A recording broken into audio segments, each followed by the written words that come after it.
Hi everyone, I am Rahul Kumar. Now United nation के द्वारा concern जताया गया है कि जो एरिट्रियन असाइलम सीकर थे वो इजराइल में वहाँ पर रहना चाह रहे थे। तो जो एरिट्रियन कम्युनिटी थे वो तेल अवीव के आसपास वाले जगह में बसने आए थे। इसी दौरान एक वायलेंट क्लैश देखने को मिला। यूएन रिफ्यूजी एजेंसी के द्वारा कहा गया है इस तरह का एक्ट इंटरनेशनल लॉ को वायलेट करता है। तो चलिए इस वीडियो में समझते हैं यूनाइटेड नेशन के कौन कौन से कंसर्न है, international law and policy on asylum and deportation है क्या, और इरिट्रिया के बारे में कुछ फैक्ट्स जानेंगे।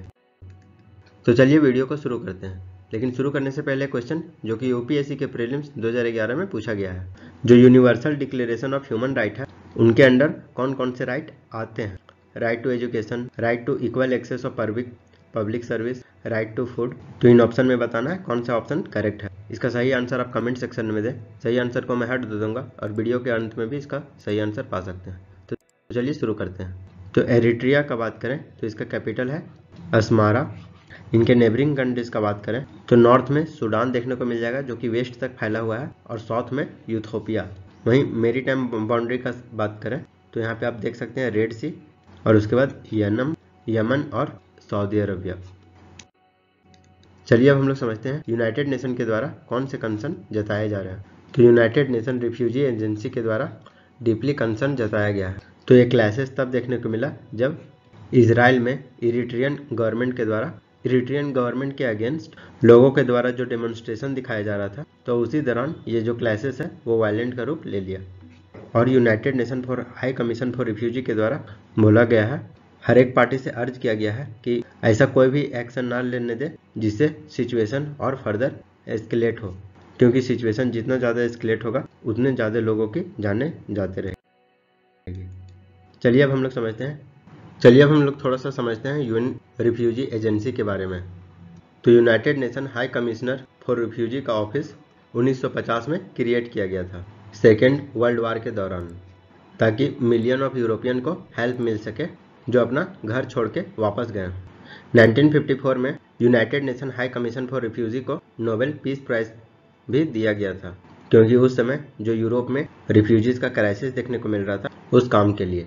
और उसके बाद फिर 1981 में यूएनएचसीआर को फिर से सेकेंड नोबेल पीस प्राइज दिया गया, क्योंकि इस समय जो रिफ्यूजीज थे वो यूएनएचसीआर के द्वारा पूरी दुनिया में असिस्टेंस प्रोवाइड करवाया जा रहा था। चलिए अब हम लोग समझते हैं कौन से इंटरनेशनल लॉ है और असाइलम और डिपोर्टेशन को लेकर कौन कौन सी पॉलिसीज बनाए गए हैं।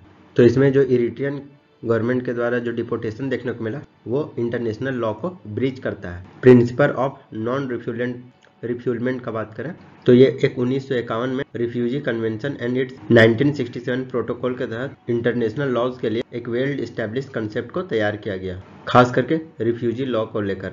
इंटरनेशनल ह्यूमन राइट्स लॉ के अंतर्गत प्रिंसिपल ऑफ नॉन रिफॉल्यूमेंट को गारंटी किया गया, ताकि जो भी कोई लोग अपने देश छोड़कर चले जाते हैं क्योंकि उसे अपने ही देश में टॉर्चर जैसे चीज़ों का सामना करना पड़ता है, क्रूएल और इनह्यूमन ट्रीटमेंट किया जाता है, या फिर अदर इरिपर्टेबल हार्म किया जाता है, तो वैसे लोगों को अपने कंट्री में जाने की कोई ज़रूरत नहीं है। और इजराइल इस ट्रीटी का एक मेंबर कंट्री है, तो इजराइल का ऑब्लिगेशन है कि वो इस ट्रीटी को रिस्पेक्ट करे और प्रोटेक्ट करे रिफ्यूजीज के राइट को और असाइलम सीकर को, जो कि इजराइल में एज ए रिफ्यूजी रह रहे हैं। और इजराइल के द्वारा जो इरिट्रियन लोगों को हटाया जा रहा है उससे इजराइल जो नॉन रिफॉल्मेंट ट्रीटी है उसका वायलेट कर रहा है। इरिट्रिया को वर्ल्ड का मोस्ट ऑथोरिटेरियन स्टेट्स कहा जाता है, जहाँ पे ह्यूमन राइट्स का वायलेशन बहुत इस हेवियर और वाइड स्प्रेड देखने को मिलता है। और वैसे इरिट्रियन कंट्री के लोग जो अपने कंट्री वापस चले जा रहे हैं उनको torture, ill treatment, indefinite military service, political dispersion और डेथ तक के चीज़ों का सामना करना पड़ सकता है। चलिए अब हम लोग बात करते हैं राइट टू असाइलम की। तो ये एक फंडामेंटल ह्यूमन राइट है जिसको universal declaration of human rights के द्वारा रिकॉग्नाइज किया गया है। राइट टू असाइलम कहने का मतलब जितने भी लोग हैं या कोई लोग अपने ही कंट्री में यदि प्रोसिक्यूशन फेस कर रहे हैं तो उसको कोई भी कंट्री में रहने का अधिकार दिया जाता है, और वो जिस कंट्री में रहने जा रहे हैं वहाँ पे उनका ह्यूमन राइट को प्रोटेक्ट किया जाएगा। और जिस तरह से इजराइल के द्वारा राइट टू असाइलम को वायलेट किया जा रहा है, वैसे इरिट्रियन लोग जो प्रोसिक्यूट होकर इजराइल में रहने के लिए चले गए हैं, तो इजराइल के द्वारा राइट टू असाइलम को वायलेट किया जा रहा है।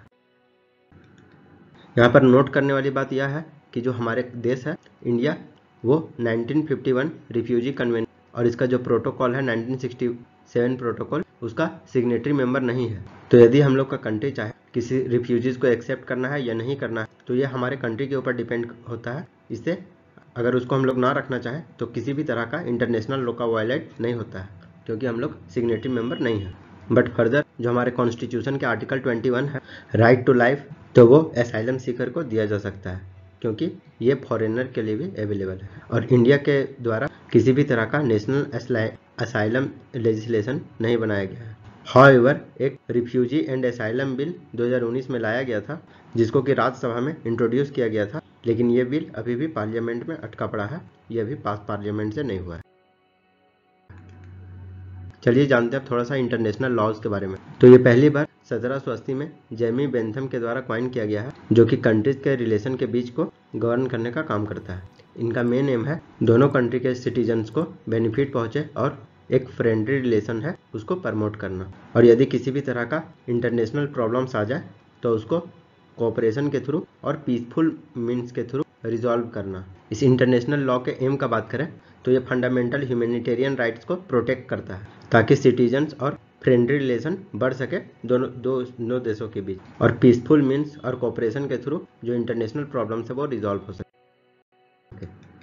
चलिए अब हम लोग थोड़ा सा जानते हैं इंटरनेशनल लॉ के अंतर्गत कौन कौन से सब्जेक्ट आते हैं। तो फर्स्ट है इंडिविजुअल, जो कि किसी भी कंट्री का कॉमन पीपल के बारे में होता है। दूसरा है इंटरनेशनल ऑर्गेनाइजेशन, जैसे कि यूनाइटेड नेशन। और तीसरा है मल्टीनेशनल कंपनीज, जो कि मल्टीपल कंट्रीज में ऑपरेट करता है।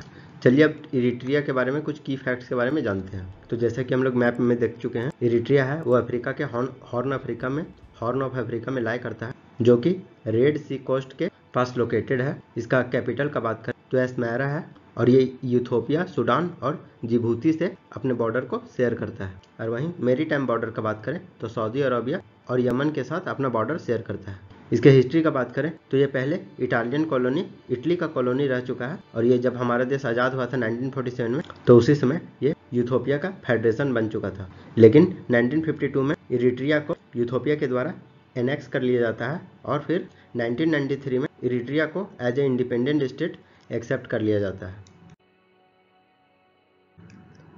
तो चलिए आते हैं अपने क्वेश्चन की ओर। इसका सही आंसर है ऑप्शन डी, जो universal declaration of human right है, वो right to education, right to equal access to public service, right to food, ये तीनों राइट हमारे universal declaration of human right में दिया गया है। तो यदि आपको ये वीडियो अच्छा लगा हो तो लाइक करें, सब्सक्राइब करें और शेयर करें। And thanks for watching.